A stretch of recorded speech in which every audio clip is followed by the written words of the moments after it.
Hello everyone. अब हम दूसरी यूनिट स्टार्ट करेंगे जिसका नाम है करंट इलेक्ट्रिसिटी।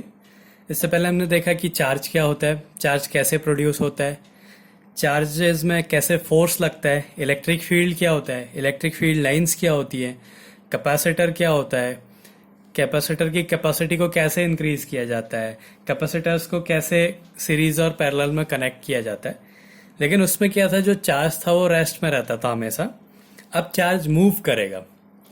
तो ये थर्ड चैप्टर है हमारा करंट इलेक्ट्रिसिटी और सेकंड यूनिट है इसमें। अब आगे के चैप्टर्स में चार्ज मूव करेगा। तो पहला है इसमें electric current. Electric current, electric current क्या होता है? माने ये एक वायर है, इस वायर में एक टाइम पे, यूनिट टाइम में कितने चार्जेस इस वायर से पास हो रहे हैं उसको बोलते हैं electric current. Rate of flow of electric charge पर यूनिट टाइम, एक यूनिट टाइम में किस रेट से चार्ज फ्लो कर रहे हैं उसको बोलेंगे electric current. Rate of flow of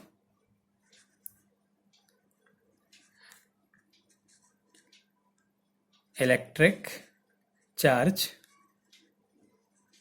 पर यूनिट टाइम,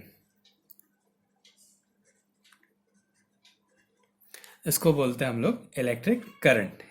आई से रिप्रेजेंट करते हैं, I equals to Q upon T होता है चार्ज पर यूनिट टाइम। इसकी जो एसआई यूनिट होती है वो होती है एम्पियर। और ये एक स्केलर क्वांटिटी है, स्केलर क्वांटिटी है। जब हम वायर में बनाएंगे वहाँ वायर होगा, उसमें करंट की डायरेक्शन भी होगा, करंट का मैग्नीट्यूड भी होगा, लेकिन फिर भी वो स्केलर क्वांटिटी है क्योंकि वो वेक्टर्स के लॉ को फॉलो नहीं करती है, इसलिए करंट एक स्केलर क्वांटिटी है। इसके बाद अगला टॉपिक है करंट डेंसिटी। करंट डेंसिटी,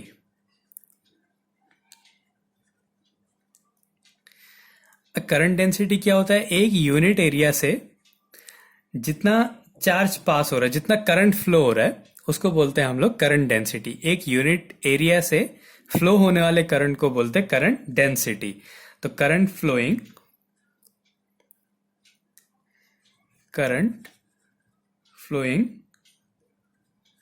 पर unit area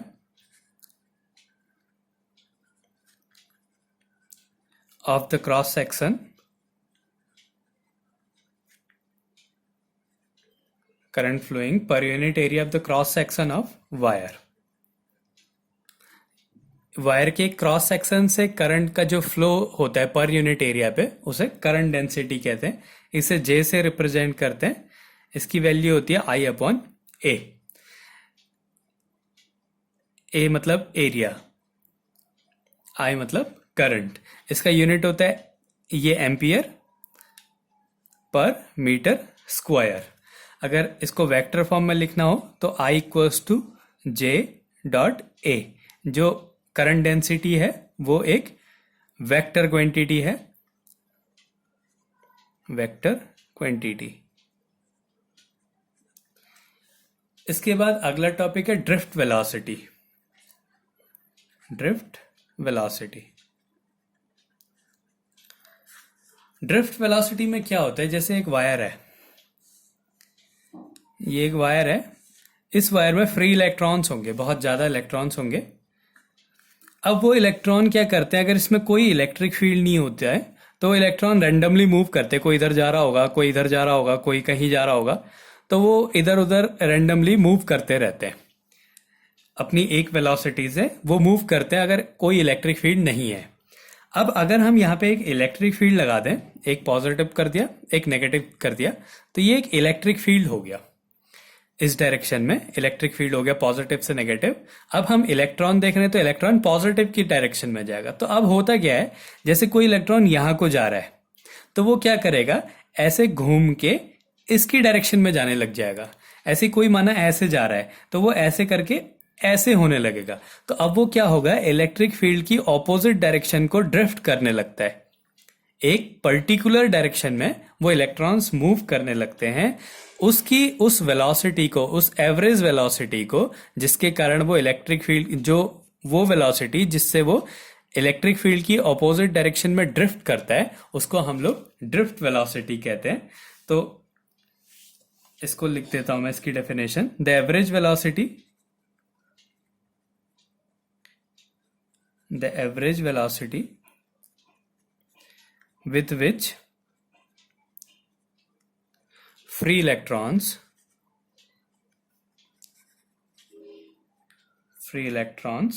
in a conductor get drifted in a direction opposite to the direction of electric field, opposite to the direction of applied electric field।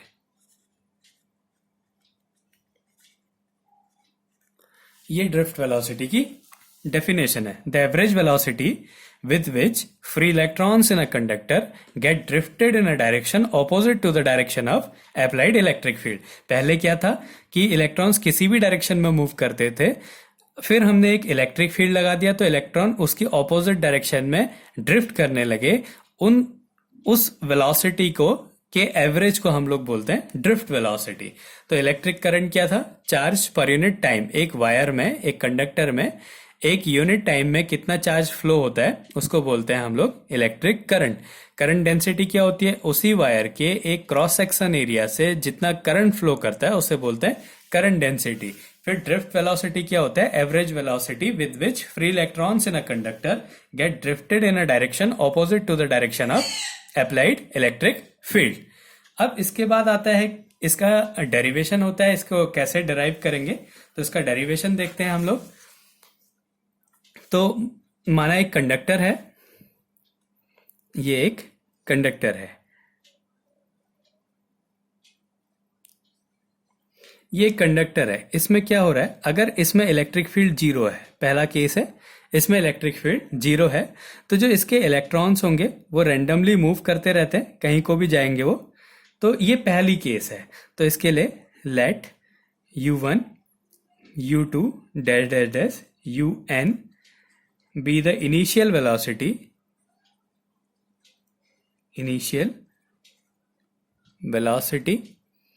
of electrons,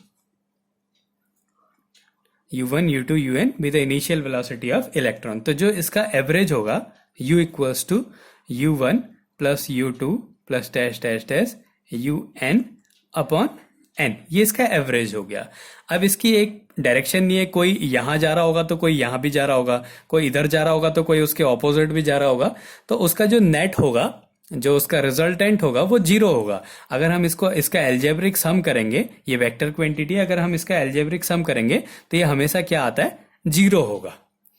तो ये हो गई इसकी initial velocity. फिर दूसरा case क्या करा हमने, इसमें इलेक्ट्रिक फील्ड अप्लाई कर दिया। ये वायर है, इसमें ये वाला पोर्शन पॉजिटिव चार्ज कर दिया और ये वाला नेगेटिवली चार्ज कर दिया। तो इलेक्ट्रॉन क्या होगा, जैसे ये जा रहा है तो वह इस डायरेक्शन में ऐसे ड्रिफ्ट करने लग जाएगा। अगर हम यहाँ पे एक इलेक्ट्रिक फील्ड अप्लाई कर रहे हैं तो वो उसकी ऑपोजिट डायरेक्शन में ड्रिफ्ट करने लगता है। तो अब let v1 v2 dash dash dash vn be final velocities of electron, final velocities of electron after applying electric field।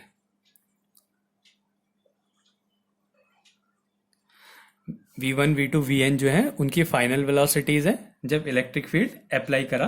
तो जो इसका एवरेज होता है, जब इलेक्ट्रिक फील्ड अप्लाई करें तो वो एक डायरेक्शन में ड्रिफ्ट करने लगती है, और उसका जो एवरेज होता है उसको हम लोग ड्रिफ्ट वेलोसिटी कहते हैं। तो इससे ड्रिफ्ट वेलोसिटी क्या मिलेगी?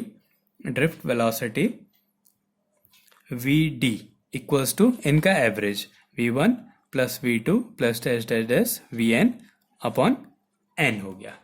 अब माना let time taken between two successive collision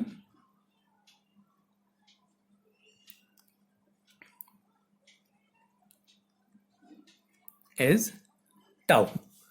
दो जब इलेक्ट्रॉन्स इधर उधर मूव करेंगे तो वो टकराएंगे एक दूसरे से, क्योंकि इसमें बहुत ज्यादा इलेक्ट्रॉन्स हैं।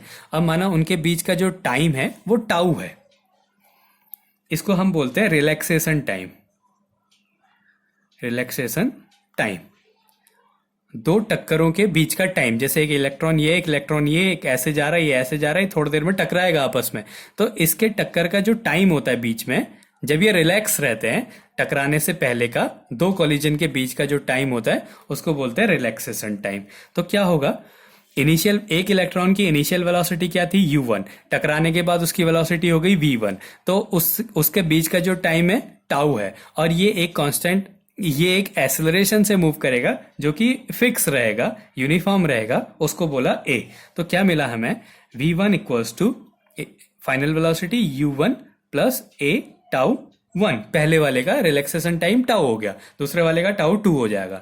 ऐसे ही v2 equals to u2 plus a tau 2। ऐसे ही vn equals to un plus a tau n। अब इसको आप सॉल्व कर दें, हम लोग इनका एवरेज निकाल दें, v1 plus v2 plus dash dash dash vn upon n equals to, सब एवरेज कर देना है, u1 plus u2 plus dash dash dash un upon n plus a tau 1 plus tau 2 plus dash dash dash tau n upon n हो गया। हमें पता है कि ये जो वैल्यू होती है ये 0 होती है, और इसको हम लोग ड्रिफ्ट वेलोसिटी कहते हैं। vd equals to 0 plus a, ये इसका एवरेज है, माना वो टाउ है। तो ड्रिफ्ट वेलोसिटी की वैल्यू क्या मिल गई, a टाउ। तो ये एक रिलेशन हो गया ड्रिफ्ट वेलोसिटी और रिलैक्सेशन टाइम में। इसके बाद क्या होता है, हमें पता है F equals to Q E होता है। अगर एक चार्ज इलेक्ट्रिक फील्ड में है तो उसमें एक फोर्स लगता है F equals to Q E, और एक F की वैल्यू होती है एम ए, मास भी है इलेक्ट्रॉन पे और वो एक्सेलरेट भी कर रहा है, तो F equals to M A भी होता है। तो यहाँ से अगर हम M A equals to Q E, दोनों फोर्सेस की वैल्यू और ए की वैल्यू निकालें तो क्या आ जाएगा, क्यू ई अपॉन एम। अगर हम इसको यहाँ पुट कर दें तो V D equals to Q E tau upon M. ये भी एक फॉर्मूला हो गया ड्रिफ्ट वेलोसिटी का। तो ड्रिफ्ट वेलोसिटी क्या होती है, ऐसी वेलोसिटी जिसके कारण कोई इलेक्ट्रॉन एक डायरेक्शन में, इलेक्ट्रिक फील्ड की अपोजिट डायरेक्शन में ड्रिफ्ट करने लगता है, उसको बोलते हैं हम लोग ड्रिफ्ट वेलोसिटी। और इसका फॉर्मूला होता है V D equals to A tau और V D equals to Q E tau upon M. तो ये करंट क्या होता है, charge flowing per unit time in a conductor. एक कंडक्टर से एक यूनिट टाइम में जितना चार्ज फ्लो हो रहा है वो करंट हो गया। एक क्रॉस सेक्शन एरिया से जितना चार्ज फ्लो हो रहा है, एक जितना करंट फ्लो हो रहा है उसको करंट डेंसिटी बोलते हैं। और ये रही ड्रिफ्ट वेलोसिटी, जो कि क्या होता है, इलेक्ट्रिक फील्ड के ऑपोजिट डायरेक्शन में इलेक्ट्रॉन्स ड्रिफ्ट करने लगते हैं, उसकी एवरेज वेलोसिटी को हम लोग ड्रिफ्ट वेलोसिटी कहते हैं।